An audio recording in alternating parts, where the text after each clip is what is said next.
thank you for tuning in to the third episode of the Parent and Caregiver Voices Project. As a reminder, this podcast and video series features parents and caregivers with lived experience taking care of children with medical, developmental, and behavioral conditions. Each episode also features an interviewer who is an expert in caregiver well-being.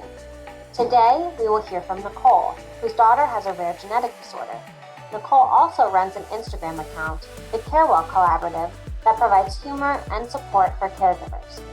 Dr. Colleen Stiles-Shields, a pediatric psychologist at the Institute for Juvenile Research at the University of Illinois, Chicago, and a member of the Caregiver Wellbeing Special Interest Group of the Society of Pediatric Psychology, will be interviewing Nicole today about her experiences with social media.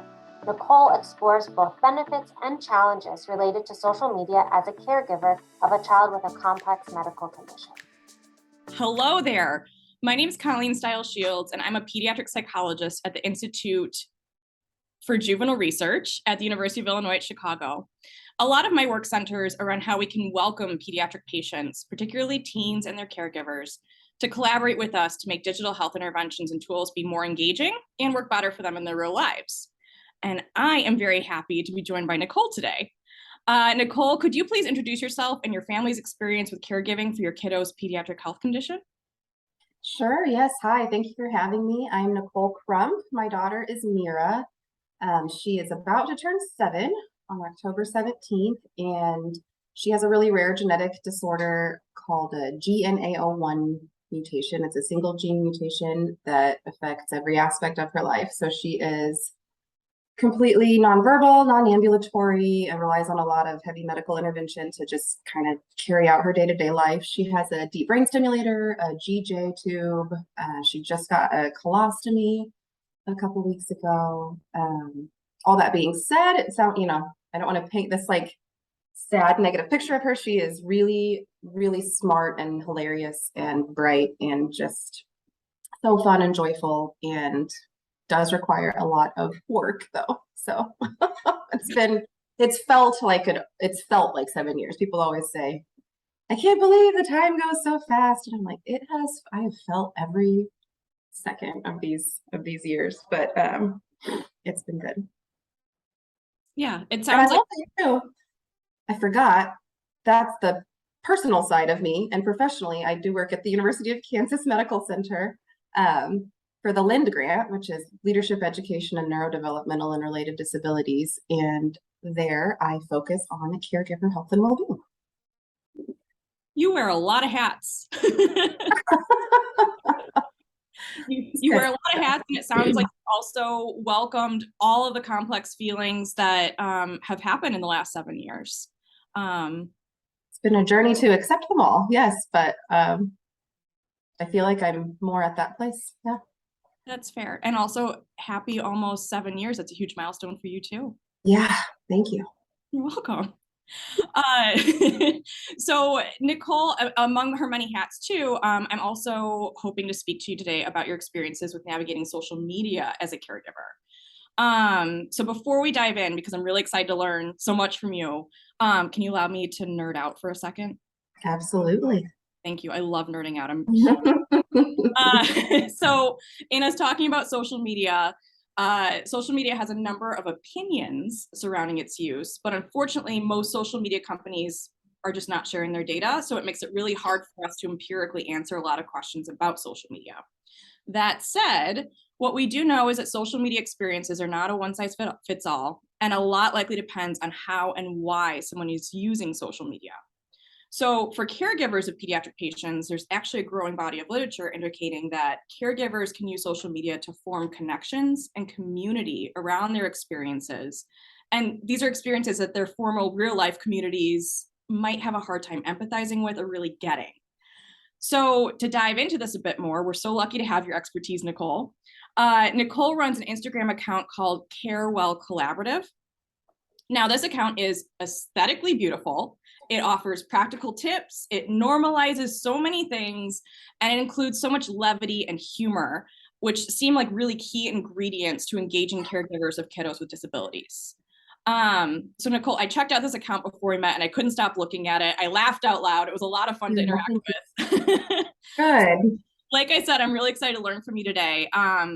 Before I ask some more questions, would you like to tell us a little bit about your account? Sure, yeah. So I started Carewell Collaborative sort of independently, and then was thinking, this is something that ties so closely to what I'm doing professionally and what we're trying to train future leaders in the disability field to like be aware of and focus on and the families that they serve. And so I kind of ran it by the bosses and got some permission to have some of our trainees sort of get involved. And so it's been a learning and growing process, and it's taken several big pauses as I've dealt with the health of my daughter and personal challenges and things. But and it also grew out of my personal Instagram account that I ran for years that used to be called Mira Moves Mountains. And that's where I really, really grew my community and started this journey of what does social media do for me as a caregiver and what can I do for others. And that's primarily where I would say I started to tap into the power of social media to connect people who didn't otherwise have their voices being heard or their experiences resonating with other people. So I spent a few years doing that. I mean, it's been such an evolution. Like I started a blog about her, and then that really struck a chord with people. Then my husband and I did a podcast, and then I started the page, and then Mira and I had our own business. And then through that, I was like, still this caregiver wellness thing was always nagging at me. Like, that's the important piece. Like sharing my child and what we go through is important. And that's where I'm connecting with people initially. But what's the next step? How do I actually like get people kept telling me how great our family looked and how we seemed like we were handling things really well and really together. And I was like, well, there's things that I do to make sure that that is the case. And how can I like share that with other people? And why are we not learning from each other about how to do that? And why are professionals not giving us any of those tools? And so then that funneled into what it now is Carewell Collaborative, which is unfortunately in another of its many hiatuses as I deal with the current medical struggle. I'm here at the hospital right now and have been for a few weeks and will be for a while longer. So trudging along, but yeah, it's developed to just be what I hope is like a very bright spot in people's feed of really succinct, really practical, really fun, informative ways to take care of yourself when times are really, really hard. In a way, this is a helpful segue because you just had to step away because the doctors needed to talk to you about your daughter. And that's such an important part of the lived experience of a caregiver. And I think that speaks to something you were just talking about. You said, I had all of these things going on. And I think you said it was nagging at you that there was a piece missing. And a lot of folks were saying like, you're doing so great, you're doing all this, but you're like, I'm doing things very purposely to function like this. And I think this is a great example. Like you're in the hospital right now and I would have no idea. You're a champion, but thank you. I know that championship status does not come accidentally. And it sounds like that's something you wanted to convey more broadly through social media too. Yes. And so I think a lot of my impetus for that is just years of lived experience of being so peripheral to her experience, even though I'm also in excruciating pain and experiencing trauma, and it's different. It's so different from hers. And I never, ever want to center myself in her experience. And so I want to just state that very clearly. Like, that is her lived experience, not mine, but I am alongside that. And I have my own accompanying trauma and hardship. And with her in particular, and I hope a lot of parents can relate, or I don't hope a lot of people can, but I bet they will. I'm lifting her every day. I'm changing every diaper. I'm feeding her every meal. I'm bending over a bunch. I'm contorting my body in weird ways to comfort her in her bed if she, and so there's all of this physical wear and tear, this mental and emotional wear and tear. And while I'm taking her to therapy after therapy after therapy, nobody is there for me to add, this focus is always on, and this always sounds a little selfish, so I hesitate to, I don't know how to word it eloquently, but caregivers often, I think, get lost in the bigger family picture. The same way that siblings often get lost, even my grandparents. There are so many other players in this game. And it seemed so easy to me to integrate caregiver support into the existing supports for a child with a disability. And so if I'm already taking her to physical therapy, why couldn't the physical therapist say, hey, how are you doing with all those lifts and transfers? Let me show you a few techniques that are going to protect your back and your knees. Or if I'm taking her to like there are just so many missed opportunities, I feel like. And I wanted to A, shed light on that, and B, like give that information and resources to families who needed it because they're not getting it anywhere else.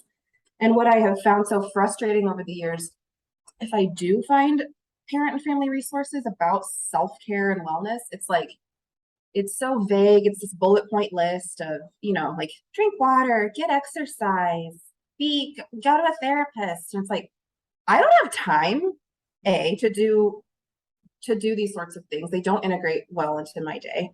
I don't even know how to begin to look for a therapist. I don't know what exercise is going to be most beneficial. How am I going to get the most bang for my buck? Because my time is very precious and things change on a dime. And I need to be able to like have something reliable and consistent that I know I can do to serve myself. And so the other facet of what I'm trying to do is like, what is just this tiny chunk of wellness that I can approach you with that will actually resonate with you, that you could actually integrate into your life in a meaningful way? Not an hour-long therapy session once a week, not joining a gym and doing some crazy program, but like, if I'm already by my kid's wheelchair, can I do like a few squats?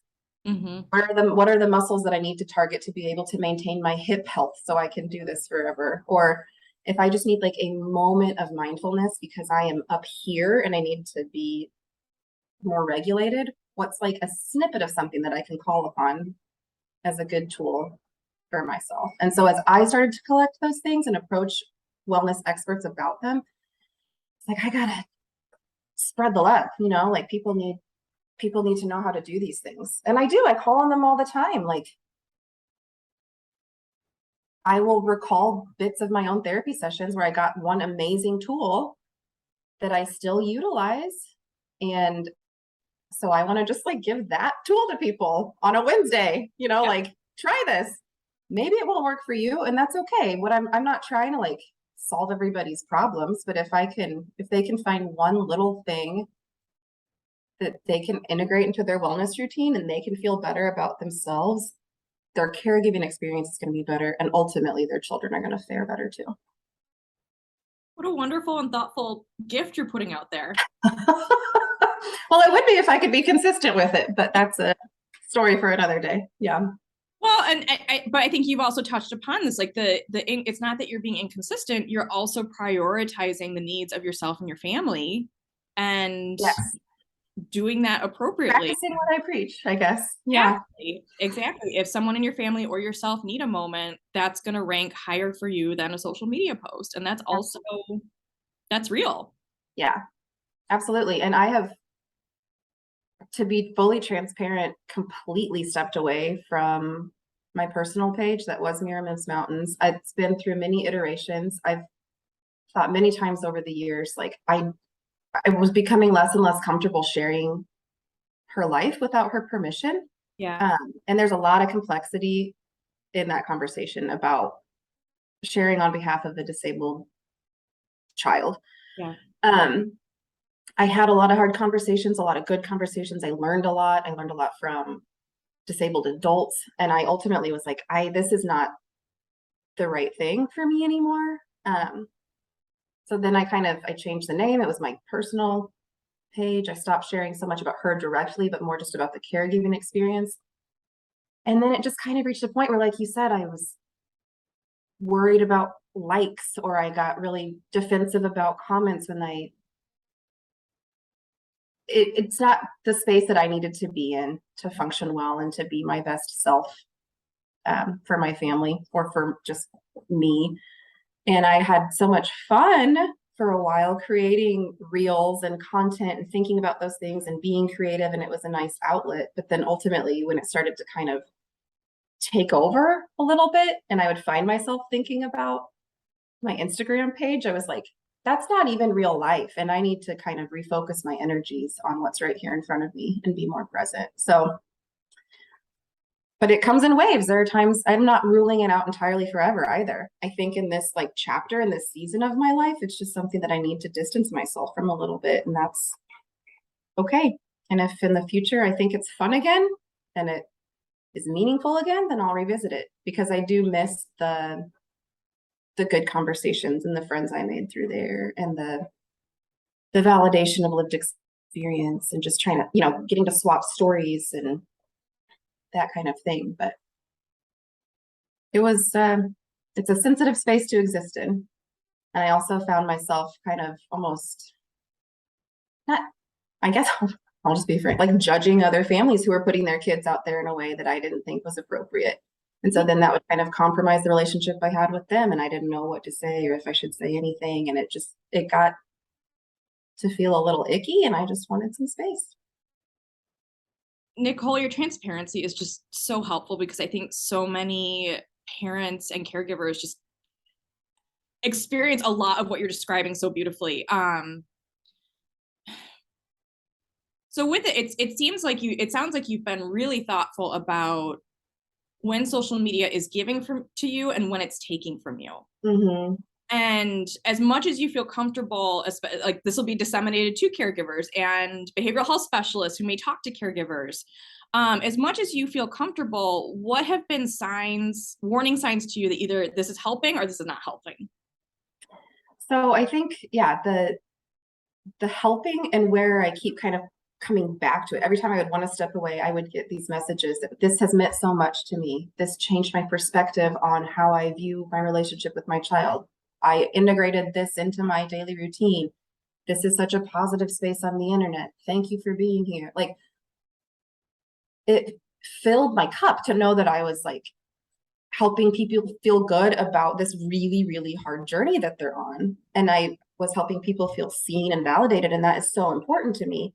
The connections I was making were super, super important as well. Someone's coming into the room. Is it okay if I mask for part of this? Of course, I can mask with you if you want. Solidarity. I appreciate it. You don't have to.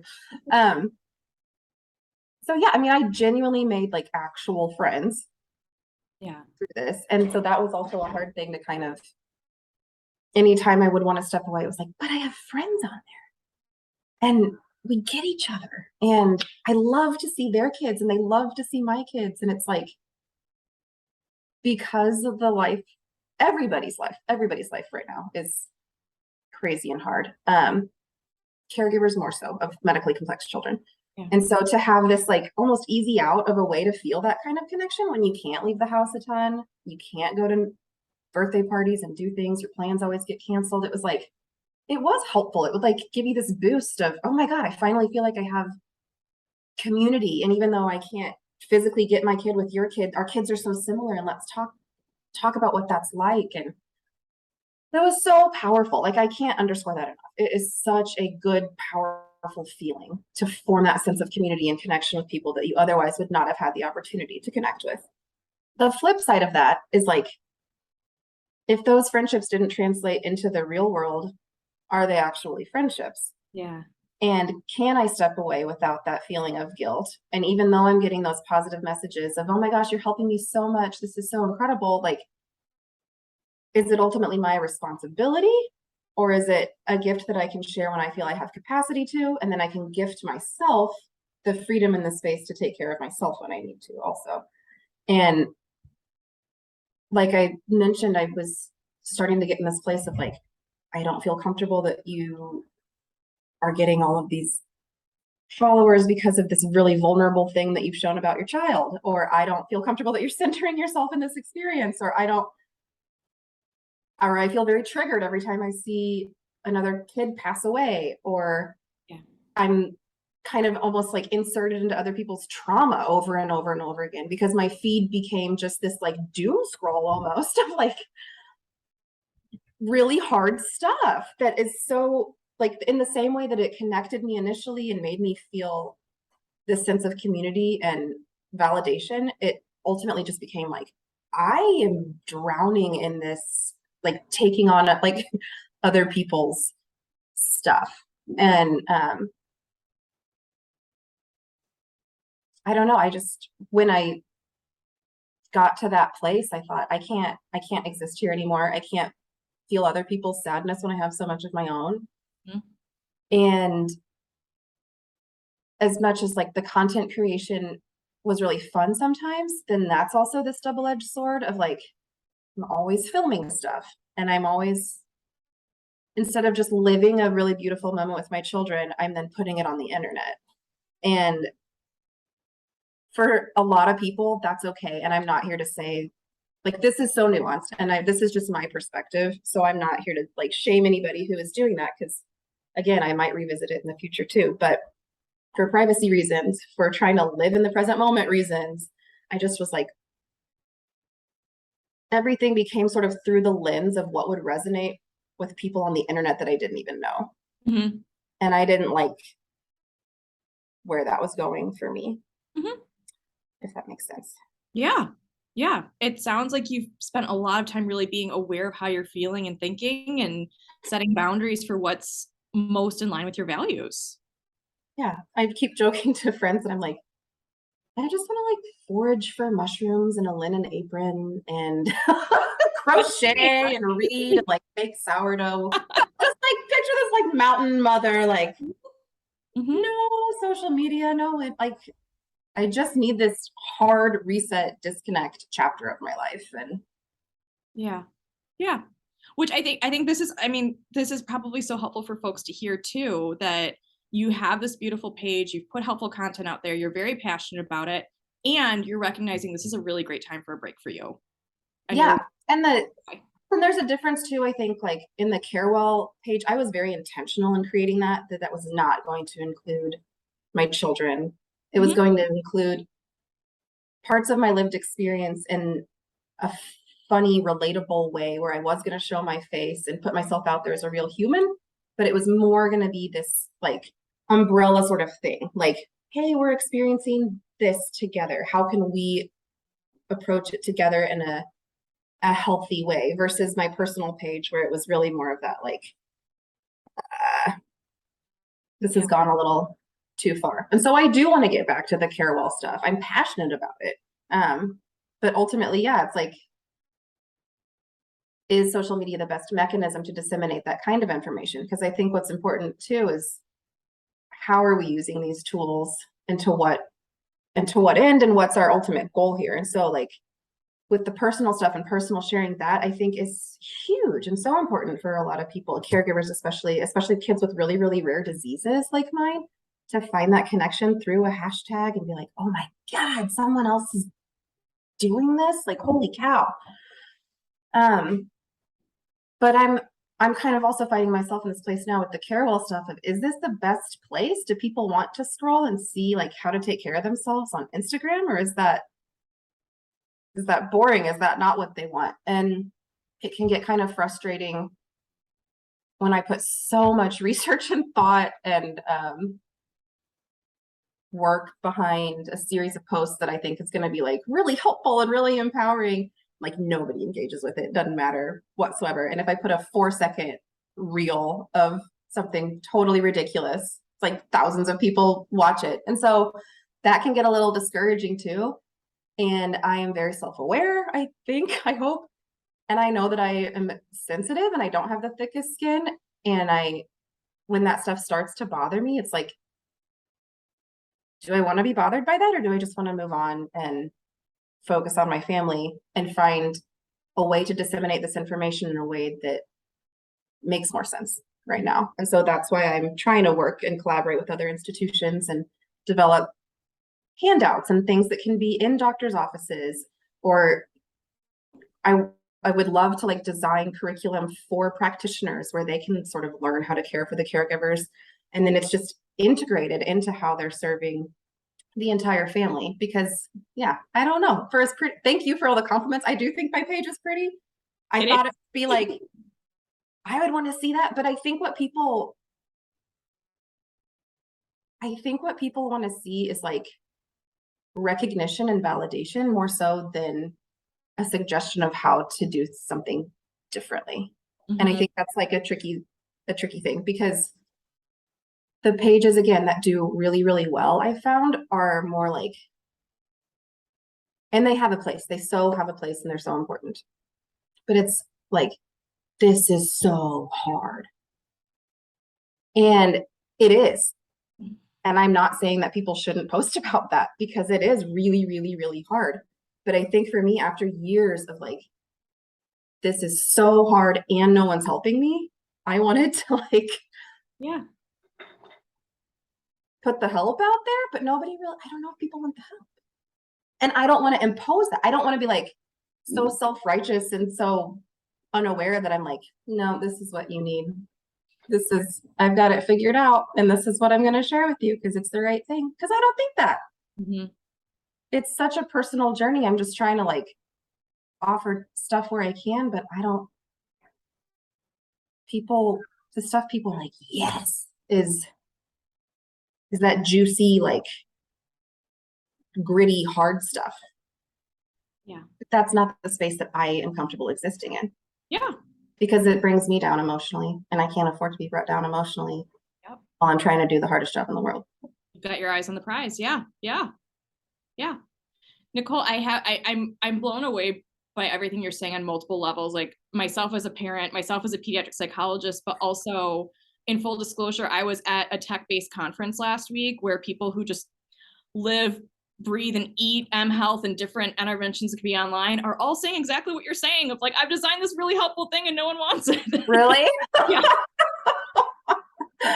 Well, that's validating. I'm glad I'm not alone in that feeling, but it sucks.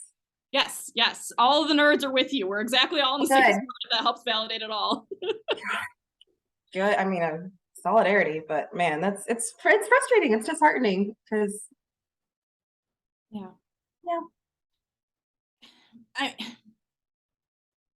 Your content is, again, just speaking as a human, is so relatable. And again, I was laughing out loud.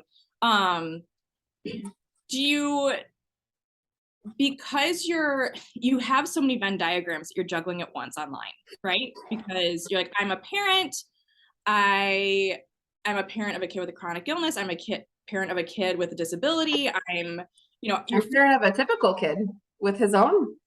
Also that, you're juggling all of these things. Do you find one community reaches out to you more? Do you find, is it exciting to see that you have like a Venn diagram of followers? Like what is that experience like for you? Yeah, I love that. I think the people who reach out to me the most and who I've connected with in the most genuine ways and also in the real world are the rare disease community. Mm-hmm. I think people who are dealing with the same like level of complexity that we're dealing with is who we tend to connect the most. What I don't find a lot of like resonance with is parents of kids with maybe autism or other disability, because it's just a different experience. And I don't know that what I'm trying to offer translates as well. And that's okay. So I find immense connection with families in similar situations with similar sort of diseases and symptoms and things. But it's also been really interesting and heartening and lovely to see that so many people just from my life previously through this platform and through me being so open and sharing have learned so much about not just Mira, but rare disease generally, medical complexity, disability parenting, disability activism and rights and access and like all of these things that just people's eyes weren't open to before, that they have kind of really come out of the woodwork too and said, I've learned so much and thank you for being vulnerable enough to do this. And yeah, it's good existing in different places and trying to reach multiple people, but there are just times when I feel like I'm stretching myself a little too thin, and that's when I have to just kind of pull back a bit. And it's a weird thing. Like it's weird because I'm shy enough that I didn't even want to do this in front of my own mom and husband. Just this like Zoom interview. I was like, no, I'm gonna need some privacy. But then here I am putting everything out on the internet. And so I always get a little bit flustered when people who otherwise don't keep up with me or check in with me or are not like mainstay fixtures in my life, like, oh my God, I just loved when I saw that when Mira did this or Benny did that. And I'm like, what? How you don't have a right to tech? And I'm like, oh yeah, I put that on the internet for the world to see. And so it's just this bizarre, borderline inauthentic sort of connection that I have with people that has it has a place. I don't know. That's like how people connect now too. And so I'm trying to reconcile that. Like, we're not writing handwritten letters and doing the authentic connection thing anymore. So I guess it's okay. But it would just strike me as so bizarre when I my colleague will probably watch this and be like, why did you call me out like that? I won't mention her by name, but I was relaying this story to her about something like hilarious my son did, and I just thought it was, and she goes, well, I didn't see that in your stories. I was like, I didn't put it out there. And she's like, why? And it's like, because I wanted to just actually watch him do it. And she was like, oh, okay. And I think so then it just became this expectation that Nikki's just gonna like share her kids' lives. And I'm like, I don't think that's fair anymore to them. And I lost the thread a long time ago. I don't even remember your initial question. No, we're on a coat of many colors, and it's lovely. We don't have to hold on to a single thread. Even the blanket here. Yeah, why not? No, this is super helpful. I also want to be respectful of your time, and I don't want to keep. I could talk to you all day. Like this is. I'm having a blast. This is a really good distraction. So excellent. But so given that I would love to sit here all day, but don't want to keep you all day. What are you surprised that we haven't talked about? Or that hasn't come up yet? It just got really loud. What have we not talked about?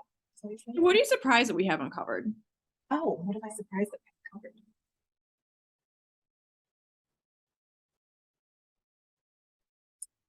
Maybe social media and your marriage. Ooh, that's a good one. That's a good one. Shall we dive in? Yeah. No. My marriage is excellent. It has weathered the storms of social media. But it was like a factor in my decision to step away too, because we are so reliant on one another to co-captain this crazy ship. And when a lot of my energy was going elsewhere, even though it was like helping a broader community and I felt good about it and he felt good about what I was doing, it's also just that much extra time that I'm not devoting to my partnership. And anytime there's any fracture or weathering there, then, that affects a lot. But yeah, just like being out as a family or trying to be on a date with him and live in that moment and finding myself wanting to capture part of it so that I could share it later so that it would weave into this story and this thread that I was trying to share with strangers it didn't feel worth it. So it's been about a month, I would say, since I've like fully stepped away. And I do feel different. Like I feel a lot less stressed out. I'm not constantly just like checking my phone. I feel more present. I feel more connected to my kids. So I don't know. But then there's always that like thing too of I think what I was doing was kind of meaningful for some folks. And so I would like to offer that again, if and when I feel I have the capacity to do so. Yeah, it's really working for you right now. And you're aware that it's always there and you can always experiment. Yeah. I want to know what you guys want to do with your social media. And like what your ultimate goals are there. And well, I myself cannot speak for the special interest group, the caregiver well-being special interest group, because I'm not one of the leaders. I'm just a happy member. So I would defer for them to speak to it, but I know they're very busy rocking and rolling trying to get more resources directly to caregivers. And I think your lived experience and the lived experience of many caregivers is what's really needed, because like you said, the helpful stuff isn't always resonating with people, right? The helpful stuff. So like actually figuring out what is helpful, what gets to folks, what they're actually seeing, and maybe what they're seeing and not liking. Because there are also plenty of folks who see this on social media that maybe resonates with them or really sits with them in some way, and they keep rent-free in their brain, but maybe they never actually liked it or had any indicator to the other end to get that information. So I think there's a lot more we need to learn. Yes, absolutely. Absolutely. I think about that too, because I do that. Oh yeah. I do that all the time. And so I have wondered if that is happening. But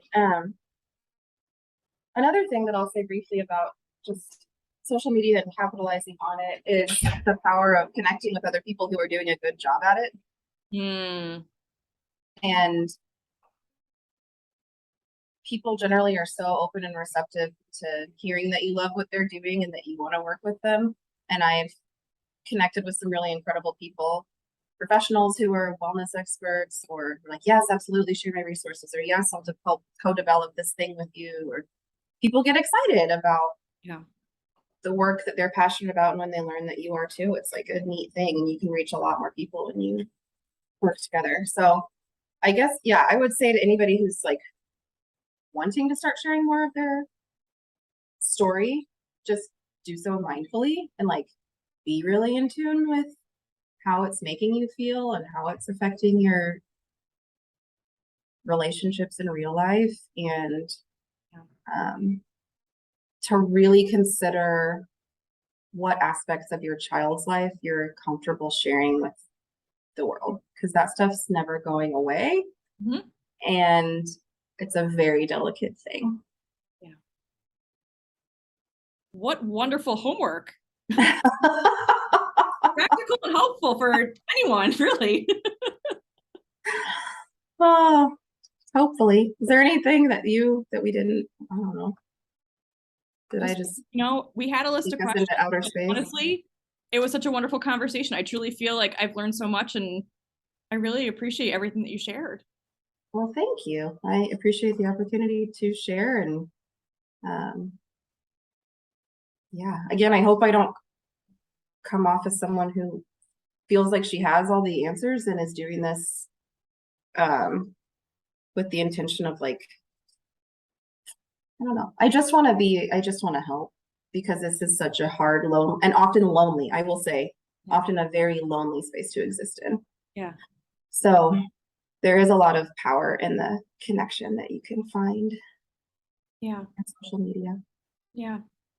No, and Nicole, just speaking for myself, my own experience of talking to you, you're in no way preachy. You're very clear of like what works for you and no judgment to others. And I think your transparency is will be incredibly helpful and validating for a lot of folks as they figure out what they want to do in terms of navigating social media. Good. I'm happy to hear that, and excited to see where this all goes. I think what you guys are doing is fabulous. Thanks for tuning in to this episode of the Parent and Caregiver Voices Project. Please like and subscribe to this channel for more. You can find more information about the Caregiver Wellbeing Special Interest Group and the Center for Pediatric Psychology in the links in our show notes. You can also follow the Caregiver Wellbeing account on Instagram to stay connected and get more information on parent and caregiver well-being. You can find us by searching at Caregiver Wellbeing SPP. Thank you for listening today, and a special thanks to Nicole and Colleen.